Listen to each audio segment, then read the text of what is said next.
Hi, I'm Extra Shoddy, back again. This time, I've got something spicy for you. It's been about half a year since I made a proper Duel Links video, and there's plenty of new stuff to talk about.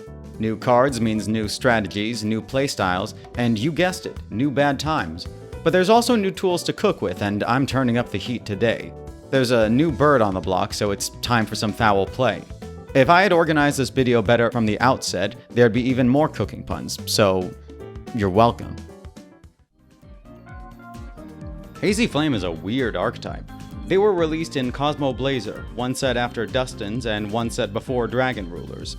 As you might have guessed, they're all over the place design-wise, with some powerful effects intentionally hampered by the design philosophy of the time. They found a new lease on life in Duel Links, but despite the efforts of the community, their time has long since passed. But if I've learned anything from amateur falconry, it's to invest in heavier gloves. And anything that burns out can still set the room on fire. It's a piece of cake to bake a pretty cake. What? If the way is hazy. For better or worse, skills are the heart and soul of Duel Links, and the mechanic that sets it apart from the conventional formats of the game. They've been used as a means to enable specific plays or toolboxes that wouldn't otherwise work in Duel Links' condensed format. But in recent years, they've acted as a power buffer between older, more gimmicky archetypes and modern ones, giving the balance team more tools to set the power of the game, but mostly for anime archetypes. As Duel Links as a whole experienced power creep, so did its skills, whose effects progressed from rolling a die to drop to 6 cards, shut the fuck up. increasing your life points by 1,000, to sending a tuner from your deck to the graveyard and/or summoning a tuner from your deck on the same turn. This is a skill for an Arc 5 era deck that received support within the last 2 years. This is the current standard for what a skill should do. With that in mind, what sort of skill would revitalize a decade-old tribute summon-based deck?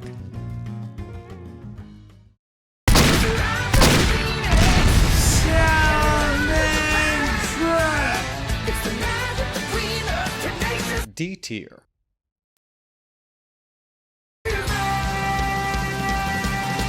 If you had told someone that you could revive a decade-old pack-filler archetype with a skill that gave them a 2-decade-old equip spell, and all you had to do in return was fill half your deck with unrelated fire warriors from outside said archetype, you would have given them a good laugh.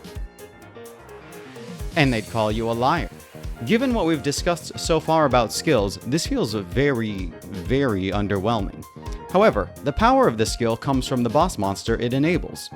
Immortal Phoenix Gearfried is a level 9 fire warrior with the following text. You can banish one equip spell from your field or graveyard. Special summon this card from your hand. At the start of the damage step, if this card attacks, you can equip one face-up monster on the field to this card as an equip spell that gives this card 500 attack. When a monster effect is activated, you can send one face-up equip card you control to the graveyard. Negate the activation, and if you do, destroy it. You can only use each effect of Immortal Phoenix Gearfried once per turn. By the standards of 2015, Gearfried was a pretty solid boss monster, so it's a little embarrassing that he was released in mid-2020.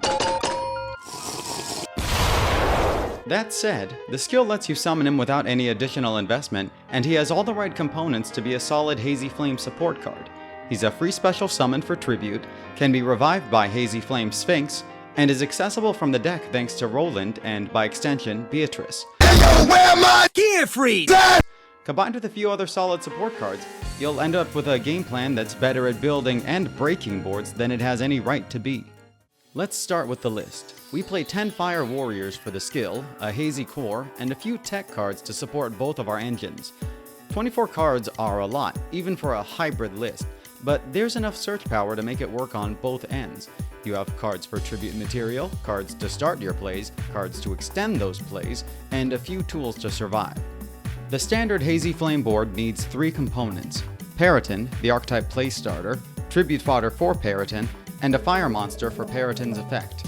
You start by tribute summoning Periton, use Periton's effect to summon Sphinx and another Hazy from the deck, bring back a fire monster with Sphinx, and make a rank 6.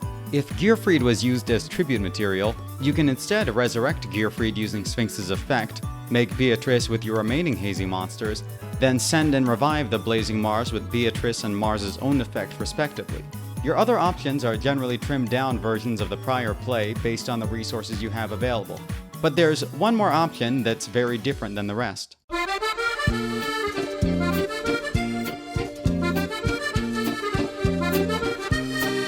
In the medieval poem, The Song of Roland, Roland calls for help with an ivory horn and doots so hard that he dies. Likewise, we can send Roland to an early death to summon Linkuriboh and call for help from either Valor or Gearfried to survive or avenge his death the following turn. It's a pure stall play, but sometimes that's all you'll need to win. Side note, I really like how Roland's story was translated into a card. His call for help gets answered, but only after he dies, and they'll always arrive too late.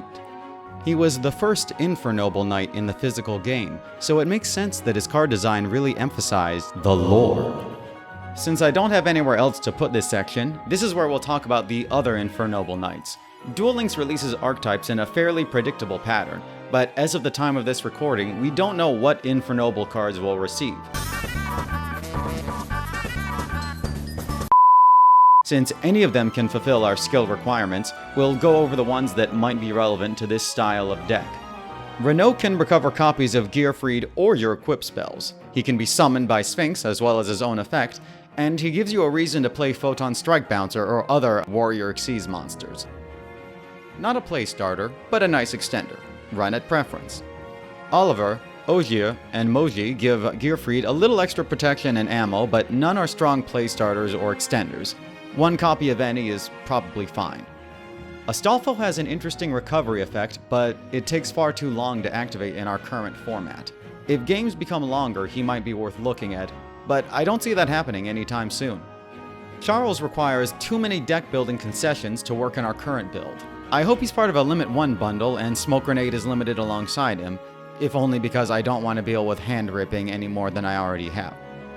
The Infernoble arms are interesting, as they can be equipped to anything, including your opponent's monsters. They're all searchable via Roland, and they can even be used on monsters to set up for tribute. Spell cards might not be ideal for the Hazy game plan, but they're good enough to be worth exploring. The other Infernobles are likely too new to add to Duel Links, so I don't have any insight on them. As far as tribute-based archetypes go, Hazy Flame is an odd duck.